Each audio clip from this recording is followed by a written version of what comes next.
Teste 1, 2, 3. Teste. Pulzinho com a gente. Cadê os outros? Cadê? Cafezinho. Tá todo mundo aqui hoje. Então é isso, pessoal. Vamos lá. Vamos gravar. Coisas que tem vindo do meu coração. Essa semana eu recebi uma pergunta. E essa pergunta me fez pensar na vida. Me fez refletir. Levei pra terapia. Questionei. E cheguei a algumas respostas a essa pergunta. A essa afirmação, na verdade, foi uma afirmação que fez com que eu quisesse parar um pouco para refletir na vida. E aí, para parar para refletir e pensar na vida, eu quero falar para vocês qual foi a afirmação, né, que eu recebi. A afirmação foi a seguinte: você voltou. E aí eu pensei, né? Voltei da onde? Voltei do quê? Voltei por quê? O que é esse voltar, né? Onde eu estava para ter que ter voltado? E é sobre isso que eu quero falar hoje. Então, alguns aqui já sabem, né, um pouquinho da minha história. Eu sei que não é novidade para muitos, dos que me conhecem aqui das redes sociais, as coisas que eu vivi. E eu vou falar no singular, porque eu não quero misturar nada e ninguém nessa história. Por mais que eu tenha vivido isso com bastante gente, em uma pessoa em específica, mas eu vou falar no singular, tá bom? Então, eu não quero mais essa visão de que eu voltei, né? Eu voltei. Porque eu nunca mais vou ser a mesma. Não tem como ser a mesma. Não tem como manter-se o mesmo depois de tudo que eu vivi. Depois de tudo que eu passei. Depois de mais de um ano de tratamento intensivo de psicólogo, psiquiatras, medicações, reclusões, análises, orações. Teve pessoas muito presentes nesse um ano de cuidado intensivo, amigos muito queridos que não abriram mão da minha vida por conta de ninguém. Amigos que ouviram realmente a voz de Deus, porque a gente aqui nesse mundo, enquanto religioso, devemos ouvir a voz e obedecer a voz de Deus. E eu sei que Deus não afasta as pessoas da gente.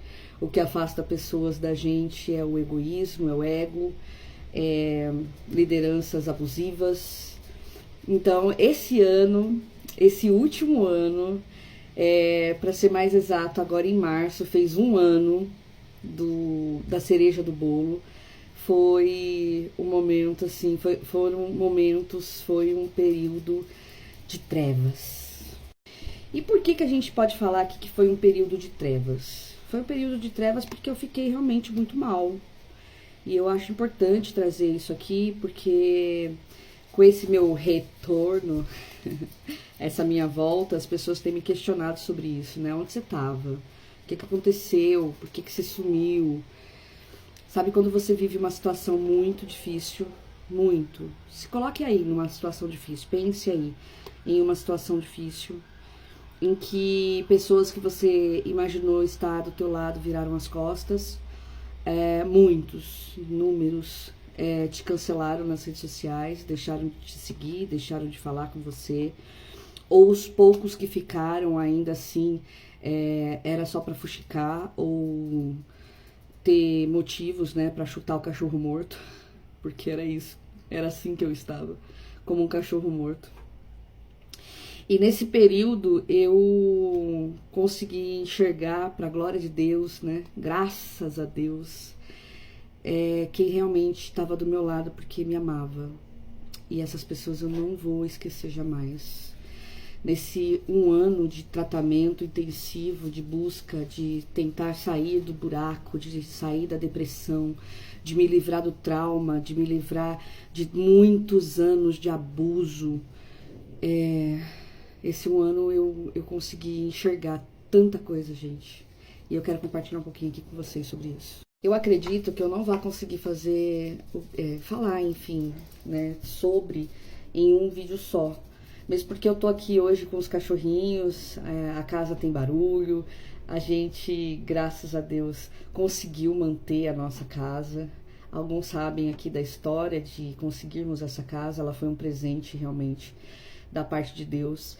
E talvez eu não consiga falar tudo que eu acho preciso ou que vocês queiram saber por conta de tantos questionamentos aqui em um vídeo apenas. Mas aí a gente divide em 2, 3, 10 mil, 20 mil partes, mas eu gostaria de trazer aqui essas situações todas. Então, em 2024 foi a cereja do bolo de traumas e abusos e manipulação de muitos anos. Muitos anos. Então, dentro desses anos todos, a gente sofreu, eu sofri de maneira muito precisa a manipulação, junto de uma grande massa, mas, como eu disse, eu quero falar de mim. Então, me senti extremamente abusada, extremamente manipulada. E quando nós estamos lá no meio do abuso e da manipulação, nós não vemos, nós não enxergamos isso. A gente só consegue enxergar depois que a gente sai. Apesar de que, nos últimos anos, nos últimos 4 anos, depois os últimos 2, e para finalizar, o último ano neste lugar ao qual eu fazia parte, eu consegui ver de maneira muito clara tudo que eu estava vivendo. Mas ainda assim, dentro de mim existia uma manipulação. Desculpa pelo barulho, gente, vai ter. A manipulação de um pensamento de que se eu saísse de lá, eu estaria abrindo mão da vontade de Deus para minha vida. Eu estaria abrindo mão do meu chamado. Eu estaria abrindo mão do meu chamado em Deus. É uma lavagem cerebral tão grande que fez com que eu acreditasse nisso, de que eu só exerceria o meu chamado, eu só exerceria a vontade de Deus se eu estivesse ali, fazendo o que aquelas pessoas queriam, e não a vontade de Deus, né? E não aquilo que o Senhor colocava no meu coração. E o que é, né, a vontade de Deus? O que? Uma vez, uma pessoa que se diz profeta falou pra mim assim: eu tô vindo aqui trazer pra você a mensagem de Deus. E entregou a mensagem de Deus pra mim. E a mensagem dessa pessoa, pra mim, ela não condizia com a mensagem de Deus pra mim. Porque assim, da mesma forma que Deus fala com um X, ele fala com Y. Da mesma forma que ele fala com um profeta, ele fala com outro. Da mesma forma que ele fala com o pastor da tua igreja, ele pode falar contigo, com você. E quando essa pessoa entrega para você uma profecia vinda da parte de Deus, ela tem que testificar com aquilo que Deus já vem falando. Quantos creem nisso? Digam amém aí. Enfim, o que esse profeta me entregou não tinha nada a ver com aquilo que Deus tinha no meu coração, já plantado há muitos anos. E isso foi assim para mim a chave final, a virada final, para que eu tomasse coragem de sair daquele lugar de abuso, de sair daquele lugar de medo, de sair daquele lugar de manipulação, a qual eu não concordava com 99% das coisas que eram feitas, mas por estar ali e por medo eu acatava e obedecia. Então, se você chegou até aqui, eu acredito que você tem vontade de saber mais. Então, me procura, coloca aqui suas perguntas, seus questionamentos. Eu vou responder aquilo que cabe, eu vou responder aquilo que eu quero. Eu não vou passar mais por cima das minhas vontades e desejos. Não quero misturar aqui nomes, placas. Eu quero falar de mim e dos meus sentimentos. Então, o que você quiser saber nesse sentido, e se fugir disso, me manda no inbox, quem sabe? Quem sabe eu te respondo. Eu te respondo lá no particular. Mas vamos junto. Eu volto com mais e mais vídeos aqui sobre esse assunto.